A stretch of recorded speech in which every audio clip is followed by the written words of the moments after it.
Et je vais tout de suite accueillir sur scène Sacha Lucioni, qui est responsable IA et climat chez Hugging Face et qui va nous proposer ses perspectives pour un futur durable pour l'IA francophone. Je te donne ceci et un micro que j'allume. Merci beaucoup.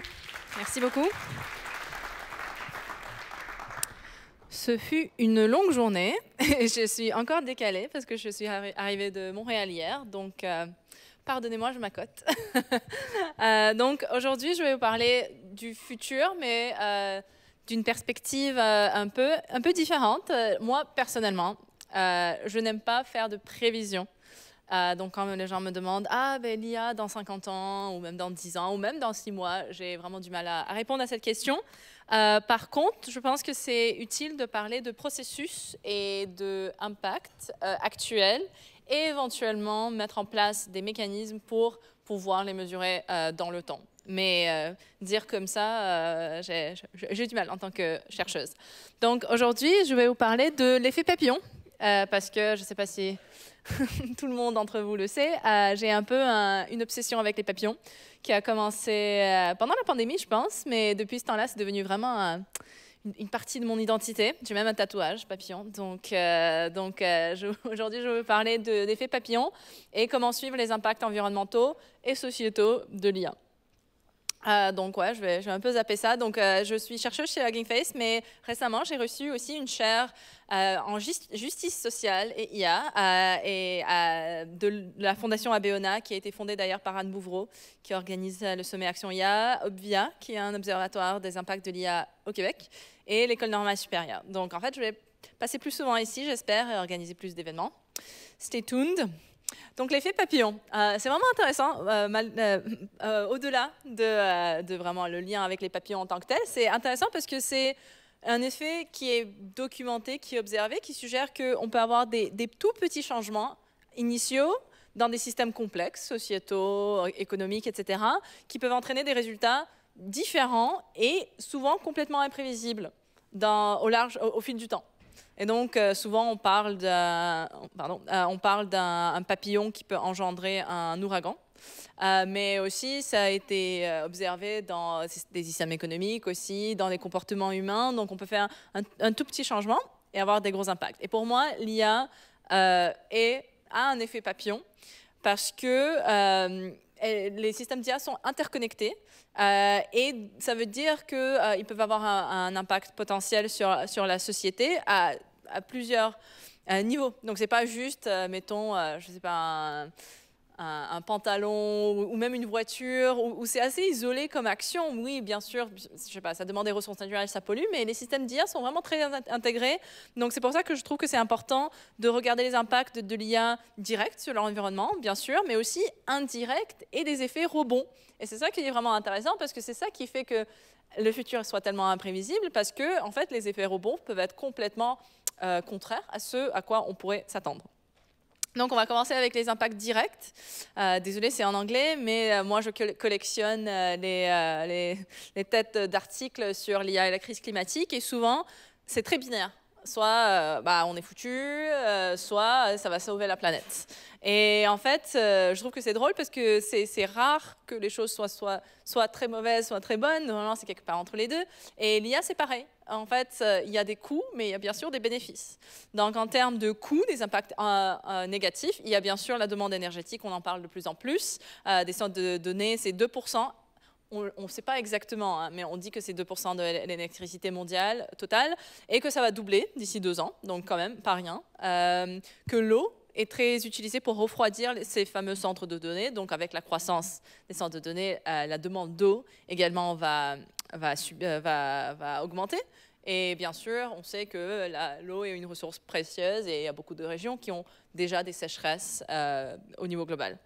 Et aussi les terres rares, les minéraux, en fait, on n'y pense pas toujours, mais tous les gadgets qu'on utilise pour interagir avec l'IA, pour entraîner des modèles d'IA, ça demande énormément de minéraux, de métaux différents. Donc oui, on pense à l'aluminium ou du cuivre, mais en fait, il y a du cobalt, du germanium, et en fait, tout ça a un impact environnemental parce que pour extraire ces minéraux-là, souvent, il faut miner des tonnes de terre pour avoir des grammes de métal.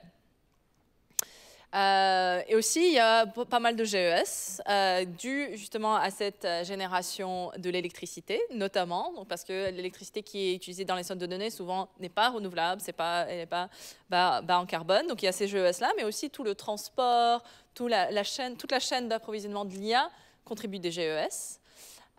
Et aussi des déchets électroniques. Je ne sais pas si vous avez suivi, mais en fait, c'est de plus en plus problématique dans le monde parce qu'on va changer de gadget plus souvent, on va toujours upgrader, chercher le nouveau téléphone, le nouvel ordinateur, et souvent les compagnies vont dire « Ah, ben on a une nouvelle fonctionnalité, mettons Apple Intelligence, mais on peut seulement l'utiliser si vous avez l'iPhone, je sais pas, 27 et demi. » Mais en fait, souvent, ça nous fait jeter des objets qui servent très bien. Et aussi, l'IA rend les processus d'extraction de pétrole et de gaz plus nocifs en augmentant leur efficacité et donc en contribuant, je pense que j'ai vu selon des chiffres, 5 à 20% plus de rendement dans l'extraction du pétrole et du gaz. Mais bien sûr, ce n'est pas que négatif, il y a aussi des effets positifs. Donc, en fait, il y a des applications, par exemple, qui peuvent mieux prédire le climat, qui peuvent générer des nouvelles molécules pour les panneaux solaires, qui peuvent vraiment contribuer à la décarbonisation. Donc, vraiment, il y a du bon. Aussi, il y a tout ce qui est compensation carbone, mais au-delà de ça, il y a parce que la compensation carbone, on sait bien que ça ne résout pas le problème en tant que tel. Mais en fait, ce que les grandes compagnies technologiques font depuis genre une décennie est assez intéressant. Ils font en anglais, on appelle ça des Power Purchase Agreements. Donc, ils vont dire, 10 ans dans le futur, on s'engage à acheter de l'énergie renouvelable. Donc, par exemple, quelqu'un qui veut construire des nouveaux panneaux solaires ou des éoliens, il sait que son énergie va être utilisée. Et même des grandes quantités d'énergie, ce qui peut être difficile, c'est que ça peut être un risque si on construit, je sais pas, 10 000 panneaux solaires et puis personne n'achète l'énergie. C'est problématique. Donc, en fait, eux, quand même, depuis des décennies, ils vont contribuer à ce marché-là, à faire croître la génération d'énergie renouvelable mondialement. Et aussi, on voit qu'il y a une augmentation de l'efficacité du matériel, des logiciels, des algorithmes. Donc, en fait, tout ça fait du progrès. Il y a quand même du bon dans tout ça. Mais ce qui est binaire et ce qui est limitateur dans tout ça, c'est que les effets indirects sont juste une partie des impacts de l'IA au sens large.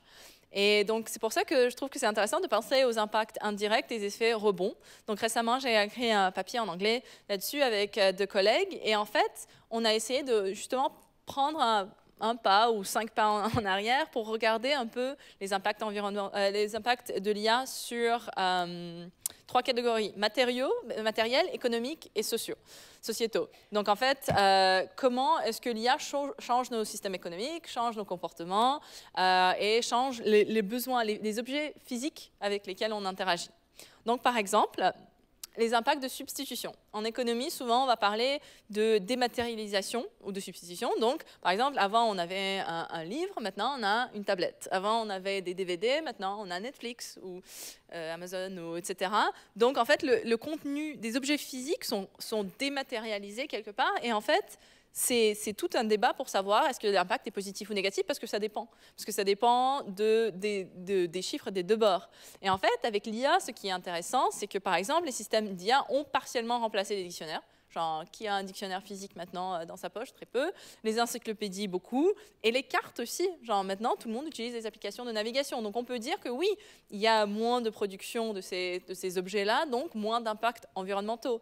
Mais de l'autre côté, on ne voit pas les impacts environnementaux du streaming, on ne voit pas les centres de données, on n'a pas les chiffres. Donc, c'est très difficile de faire une vraie comparaison de ces impacts-là. Il y a aussi les effets rebonds spatiaux, donc qui changent vraiment comment l'espace physique est utilisé.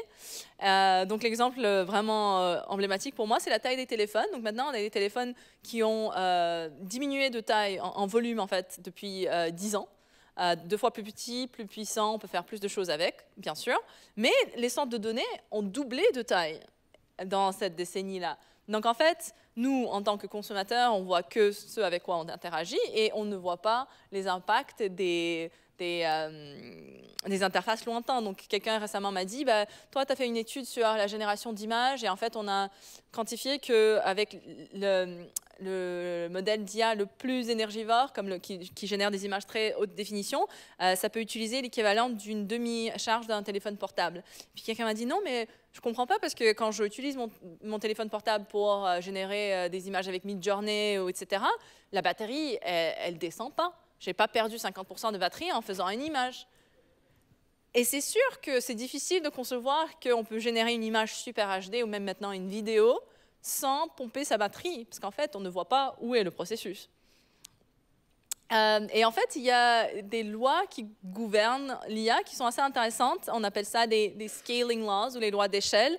Et depuis plusieurs, peut-être je pense 5 ans, tout le monde veut faire plus de données, des plus grands modèles, plus de calculs, en étant convaincu que ça va donner des meilleurs résultats. Donc en fait, plus grand, c'est meilleur, bigger is better. Et en fait, ce qui est intéressant, ça marche à un certain point. Donc on a quand même vu des gros progrès avec des grands modèles de langue, ce n'est pas des petits modèles.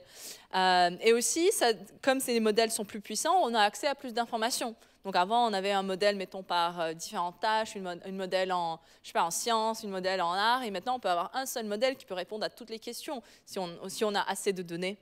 Bien sûr. Donc en fait, on dit qu'il y a des effets positifs de ces lois à l'échelle, mais de l'autre côté, comme on utilise plus de ressources, ça demande un renouvellement plus rapide pour faire tourner ces modèles-là, ça crée des déchets. Donc comme vous voyez, il y a vraiment du positif, parce qu'on peut dire, bah oui, GPT, c'est trop bien, ça peut répondre à toutes tes questions, mais il faut que la compagnie qui a créé cet outil-là ait, je sais pas, 100 000 GPU des plus puissants pour répondre à la demande.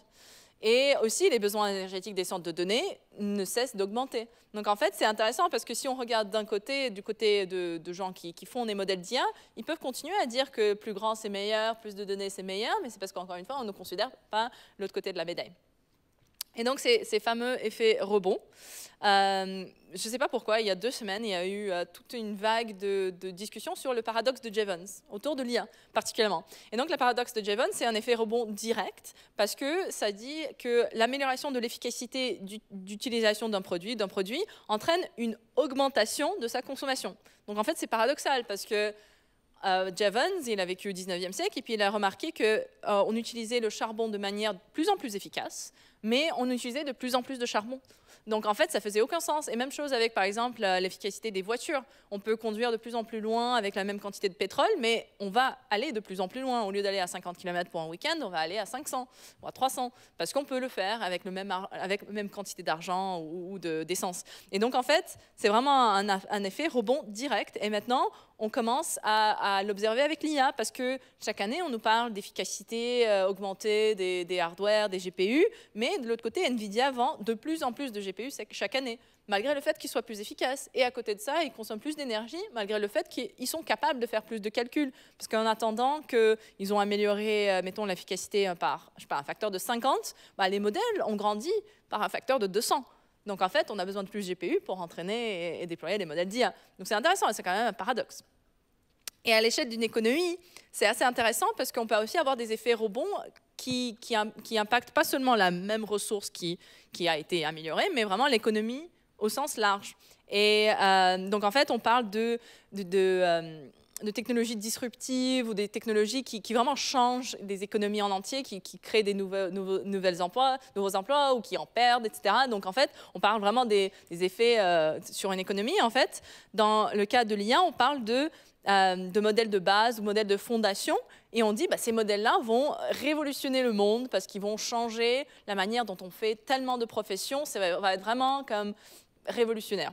Et en fait, le papier qui parle de ça, il regarde qu'une partie, un seul type de technologie, ces fameux modèles-là, mais il ne regarde pas l'entièreté de l'économie, ne fait pas d'analyse qualitative, etc. Et donc, par rapport à ce fameux paradoxe de Jevons, il y avait le PDG de Microsoft qui, le 27 janvier, comme ça, a tweeté bah, le paradoxe de Jevons avec les usages efficaces et accessibles de l'IA. On va l'utiliser plus et en fait, ça va nous faire encore plus de fric, en gros. Et donc, tout à coup, les gens étaient ah ouais, le paradoxe de Jevons, et en fait, notre papier est sorti le lendemain. Donc, en fait, ce qui est intéressant, et on cite cette étude dans notre article, c'est que, en fait, oui, l'efficacité, elle augmente si on regarde que l'efficacité, mais si on regarde la consommation énergétique, on est passé de 2% de la consommation énergétique, ça c'est aux États-Unis, en 2018, et il prévoit en 2028 jusqu'à 12% de l'utilisation d'un pays en entier, un pays pas petit. Et donc, en fait, oui, si on peut regarder du point de vue de PDG de Microsoft qui vend des produits, qui veut que les gens utilisent ces produits-là, soit on peut parler d'un paradoxe de Jevons, mais si on regarde à l'échelle d'une économie, c'est beaucoup plus compliqué. Et finalement, je n'ai pas traduit le titre, les effets rebonds sociétaux. Donc, par exemple, on n'y réfléchit pas beaucoup, mais en fait, l'IA est énormément utilisée dans les publicités. En fait, chaque fois qu'on fait une recherche Google, Bing ou autre, il y a une vente aux enchères en temps direct de l'espace en haut de votre page. Donc, en fait, si on cherche pas, chaussures en cuir pour femmes, il va y avoir une vente aux enchères, mais dans les millisecondes qui va se passer pour voir lequel des commerçants, des compagnies qui veulent montrer des publicités chez Google ou Microsoft est prêt à payer plus cher, le plus cher, pour apparaître dans vos résultats. Et non seulement ils vont utiliser votre localisation, mais aussi des cookies, votre âge, de quelle page web vous veniez, etc., etc. Même le temps de la journée, la saison, etc. Tout ça va être utilisé pour générer une application, enfin une publicité qui est faite pour vous. Et c'est pour ça que les gens disent « Ah, ben, les téléphones nous écoutent ». Non, ils ne nous écoutent pas au sens propre, mais il y a tellement de données qui sont collectées et après ça, utilisées via l'IA pour nous vendre des choses. Donc, effectivement, ces algorithmes-là sont devenus de mieux en mieux, de plus en plus rapides et efficaces, mais à côté de ça, on a vraiment une publicité ciblée qui, par exemple, constitue la principale source de revenus pour les compagnies comme Google et Facebook. Et pour Amazon, je pense que c'était un tiers de ces revenus qui venaient de vraiment la recommandation via l'IA. Donc, on peut bien parler de l'efficacité énergétique améliorée, mais de l'autre côté, il faut regarder comment ces algorithmes-là sont utilisés. Et aussi, ce qui est encore plus intangible, c'est les effets rebonds dans le temps. Et ça, c'est vraiment intéressant parce qu'on dit, ah, ben, l'IA nous sauve du temps. On n'a plus besoin d'écrire des choses nous-mêmes, ChatGPT va le faire, ou la traduction va être faite avec Google Translate. Mais ce qui peut être vrai en soi, si on regarde que l'utilisation de notre temps consacré à ces tâches-là, mais ce qu'on fait avec le temps gagné, le temps perdu, dépend. Et après ça, par exemple, si il y avait une étude de Google qui a montré que si on utilise Google Maps pour la navigation, ça sauve du temps. Ça sauve du temps de trajet, etc., donc des GES. Mais à côté de ça, si après ça, on va voyager plus parce qu'on sait que Google va nous aider à éviter les bouchons, bien sûr, encore une fois, les impacts sont compensés, voire complètement perdus. Et en fait, maintenant, de plus en plus, on essaie de comparer l'IA et les humains. Et ça, c'est vraiment, pour moi, touchy, un peu compliqué. Donc, il y a une étude qui est sortie l'année passée qui a utilisé une de mes recherches sur l'impact carbone des modèles de langue. Et nous, on a fait une estimation basée sur Bloom, un modèle open source qui a été entraîné et déployé en France avec l'énergie bas carbone. Et c'est un modèle d'une certaine taille, etc., etc. Donc, ils ont pris ce chiffre-là et ils ont comparé avec... en fait, ils ont pris l'estimation de l'empreinte carbone de gens dans différents pays. Je pense qu'il y avait un des États-Unis, parce que genre, je sais pas, c'est 14 tonnes par an ou 30 tonnes par an. Ils ont divisé par combien de temps ça prendrait à un humain à écrire une page de texte, puis comparé avec un modèle de langue. Et puis, ils ont conclu que l'écriture avec l'IA produit 130 à 1500 fois moins de CO2 par page qu'un auteur humain. Et en fait, cette étude-là a été retweetée. Yann Lequin était à fond en disant oh ouais, l'IA, c'est mieux que les êtres humains pour la planète. Et moi, j'étais choquée parce que pour moi, c'est limite comme discours parce qu'on peut dire ah ben on va juste virer tous les auteurs, on va virer tous les ce qu'ils ont fait aussi dans la même étude sur les peintres, les artistes. Parce que aussi, les générations d'images est mieux pour la planète que les artistes. Donc, on va virer les artistes aussi. Et on va réduire les humains à ce qu'ils font, seulement basés sur des chiffres complètement je veux dire, haut niveau, sur des empreintes carbone.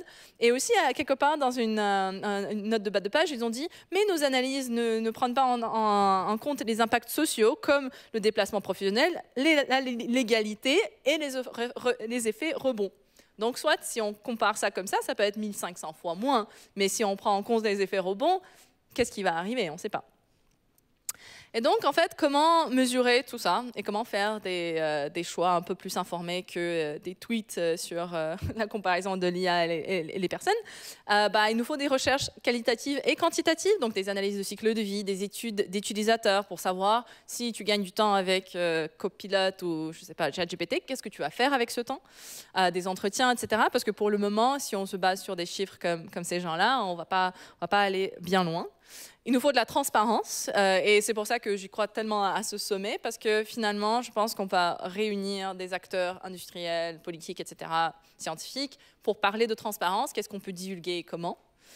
Et outillage. Donc, par exemple, j'ai contribué à créer un outil qui s'appelle Code Carbone, d'ailleurs, et l'équipe le reste de l'équipe est basé ici à Paris. Et donc, par exemple, créer, développer et promouvoir quelque part ce genre d'outils-là pour que les gens puissent savoir l'impact environnemental du code au sens large, et notamment de l'IA. Et aussi, on espère, la réglementation, donc des lois et des impôts, des taxes, pour réduire l'utilisation, disons, superflue de l'IA et pour essayer de réguler le paradoxe de Jevons. Parce qu'en fait, dans sa conclusion en 1860, Jevons dit il faut des taxes. Il faut des taxes pour s'assurer que justement ces gains-là d'efficacité ne soient pas effacés complètement. Et donc, en guise de conclusion, selon moi, on n'a toujours pas une vision complète des effets papillons de l'IA sur l'environnement et la société.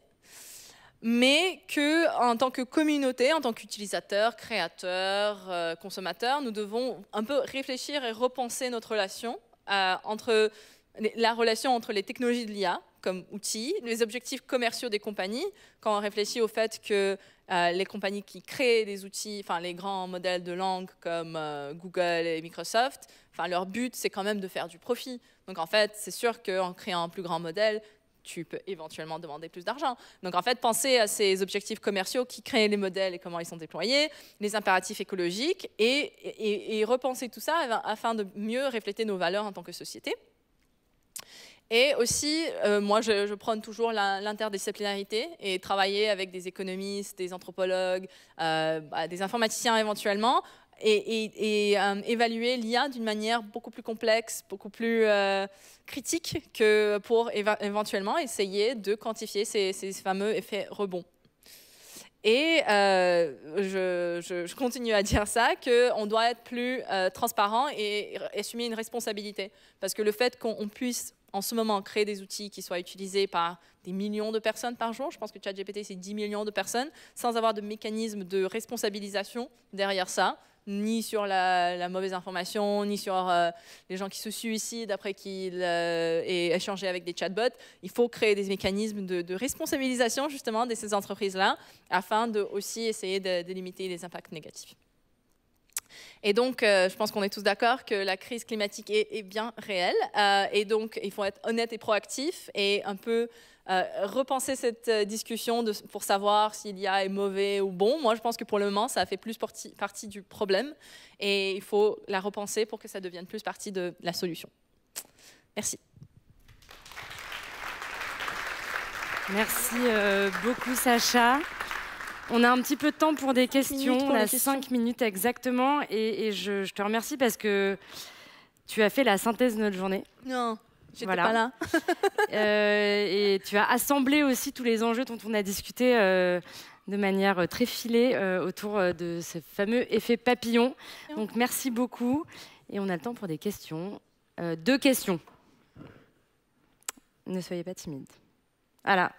Il y en a une juste au milieu. Est-ce que quelqu'un a le micro qui circule ou on a oublié ça pour la dernière séquence? Tiens. Merci. Il y a un monsieur au milieu et voilà. Et là derrière. Et là aussi. Bon, on va essayer de faire 2 questions, peut-être 3. Soyez bref s'il vous plaît, comme ça tout le monde pourra poser sa question. Bonjour, merci. Excellente présentation. Je suis un grand fan de votre travail, enfin je le suis depuis un certain temps, donc respect profond pour ce que vous faites. J'aimerais revenir sur l'étude dont vous avez parlé. Je pense qu'en plus, elle est fallacieuse dans la mesure où en fait, on prend dans la comptabilisation d'un humain tout ce qu'il a fallu pour l'élever, et en fait, il faudrait plutôt comparer quelle est la différence d'énergie qui a été consommée entre s'il avait écrit sa page et pas sa page. Donc je pense que c'est complètement aberrant à ce qu'ils ont écrit. Mais ça, on est relativement d'accord là-dessus. Je voulais surtout revenir sur la partie sur laquelle vous aviez conclu. Vous aviez dit que Jackson avait conclu qu'il fallait taxer. Est-ce que vous ne pensez pas que le problème de fond, c'est que tous ces outils d'IA générative, c'est simplement qu'ils sont gratuits et qu'il faudrait... Enfin, on peut toujours mettre des éco-feedbacks, ainsi de suite, mais le problème, c'est l'argent et c'est que comme ça qu'on va responsabiliser les gens. Non. Mais en fait, si on... Mais taxer comment? Parce qu'en fait, le problème, c'est que... Je veux dire, le coût en tant que tel est établi par les entreprises, donc il faut taxer les entreprises, mais en fonction de quoi? Et donc en fait, il faut genre Javons, il a dit qu'il faut avoir de la régulation pour limiter la quantité de charbon qui est utilisé, ou je ne sais pas exactement comment il a dit, mais avec l'IA, c'est beaucoup plus difficile parce que c'est pas une seule chose. C'est pas comme éventuellement le charbon, éventuellement tu peux essayer, mais avec l'IA, comment est-ce que tu vraiment régule à la source? Qu'est-ce qui serait l'équivalent de cette régulation pour l'IA? Et je pense que en fait, le problème, c'est qu'il n'y a pas une seule tâche, il n'y a pas une seule application, donc on a vraiment du mal à essayer de réguler ça. Par exemple, avec le EU AI Act, ils ont fait des catégories de risques, mais même ça dépend tellement de gens. Tu peux avoir un modèle très petit, très léger, qui est, je sais pas, raciste à fond. Et il va faire énormément de dommages, mais selon leur catégorisation, il serait dans le modèle bas risque parce qu'il n'est pas un grand modèle de langue. Donc en fait, je pense qu'on a du mal à revenir à la source pour réguler l'IA. Oui, et d'ailleurs, tu parles de transparence. Moi, je pense quand même aussi à la régulation communautaire. Wikipédia a montré aussi ses preuves sur la question de la régulation communautaire sur les contenus. Il y a peut-être des choses à imaginer là-dessus. Ouais, mais oui, mais plus difficile il y a peut-être. beaucoup de biais dans Wikipédia aussi. Il y a aussi beaucoup de biais. Ouais. Il y a une question derrière. Et il y en avait une devant, je ne vous oublie pas. Bonjour, merci beaucoup pour votre présentation. Vous avez parlé tout à l'heure donc des effets rebonds et des impacts au niveau de l'environnement, mais peut-être il y a une question où on trouve peu d'informations pour le moment, qui est l'impact, ou les rebonds d'impact de l'IA sur les métiers, dans le secteur culturel, mais dans d'autres également, et d'un point de vue, voilà, est-ce que vous allez travailler là-dessus? Est-ce qu'il y a des études vraiment fines sur ce sujet, de voir donc quels sont les effets métiers au-delà d'effets de volonté économique, etc. Mais sur une chaîne, par exemple, tous les travaux qui sont, tout ce qui est développé d'aide à la visite, comment ça impacte les guides conférenciers, donc les lieux, etc., etc., etc. Je pense qu'il y a pas mal d'études qui sont faites là-dessus, et la difficulté, c'est qu'en fait, on fait une étude et puis l'IA évolue, où il y a des nouveaux modèles ou de nouvelles approches qui existent. Donc, par exemple, avant, les grands modèles de langue, ils parlaient de ouais, parce qu'il y a, je sais pas, les conducteurs, par exemple, les chauffeurs qui vont éventuellement être remplacés. C'était un peu genre isolé comme étude, ce qui faisait sens, mais maintenant, c'est, genre par exemple, il y a une étude qui a été sortie par OpenAI au moment de GPT, je sais pas combien, qui a vraiment essayé de faire ça de manière très large. Et moi, je pense que du coup, ils étaient un peu trop agressifs dans le sens qu'ils ont dit il y a certains emplois comme, je sais pas, comptable, je pense qu'ils ont dit qu'il va complètement disparaître parce que les modèles de langue peuvent les faire. Et donc, je trouve qu'il y a quand même, c'est vraiment, c'est un peu comme avec cette étude, même un comptable, il fait plus que la comptabilité. Il y a quand même tout ce qui est, je sais pas, conseil, tout ce qui est connexion avec ses clients, etc. Donc, on peut pas dire qu'un emploi va être complètement effacé selon moi. Mais quantifier exactement, je sais pas, combien de comptables il va rester parce qu'ils vont utiliser l'IA, c'est vraiment difficile comme discussion, mais c'est sûr que ouais, il y a des études et chaque année, elles sortent. Et puis l'année prochaine, il y a d'autres études, en fait. Oui, et puis ce sont des questions de choix aussi, de modèles, de l'usage de la technologie dans nos métiers qui sont aussi importants à mener dans le débat public. Une dernière question, monsieur. Oui. Pensez-vous qu'il soit possible de mettre en place ce qu'on appelle la règle verte, c'est-à-dire on ne prend pas plus à la terre qu'on en dépense, et donc parmi tous ces milliards qui sont levés tout le temps, qu'il y ait toujours une partie qui soit prise en disant on ne peut pas prendre à l'environnement plus que ce qu'on dépense sur une année, quoi. Et donc arriver à avoir une régulation là-dessus. Est-ce que vous pensez que c'est possible? Je passe au niveau de tout ce que vous décriviez, c'est-à-dire sur les composants, sur l'eau, sur l'énergie. Non, mais je veux dire à quel niveau avoir de la réglementation, parce qu'en fait le problème avec l'IA, c'est que c'est vraiment dur de réglementer parce que c'est supranational quelque part. Donc en fait, genre par exemple, si on fait les réglementations, mettons en France, ils vont aller en Irlande ou en Angleterre, j'en sais rien. Mais donc en fait, c'est avec l'IA, c'est tellement pas immatériel en tant que tel, mais quelque part. Donc en fait, genre, par exemple, maintenant, le IEA Act peut-être va vraiment commencer à mettre des barrières, mais du coup, tu peux bouger dans un autre pays, sur un autre continent, et je pense que les États-Unis vont pas bouger là-dessus. Donc en fait, avec l'IA, c'est difficile de définir des mécanismes internationaux. Donc je pense que les Nations Unies là commencent à s'y mettre, mais ça va jamais être contraignant. Ça va être un peu je sais pas, un traité de blablabla, mais après ça avoir vraiment des signataires. Enfin, en tout cas, avec l'IA, j'ai l'impression qu'il y a toujours, ça passe toujours entre les cracks de la réglementation existante, parce que genre par exemple, la compagnie est basée à San Francisco, le serveur est en Irlande, par exemple, il y a beaucoup de serveurs, et l'utilisateur est en France. Où est la réglementation dans tout ça? Et qui est responsable? Enfin, je pense que c'est vraiment difficile comme question. Merci pour ces réponses. Je pense qu'on a donné du pain sur la planche à l'OCDE, aux Nations Unies, à la Commission européenne, peut-être à l'Assemblée nationale, je n'en sais rien, mais en tout cas, tous ces éléments nous aident à peut-être se poser des nouvelles questions sur la soutenabilité des intelligences artificielles.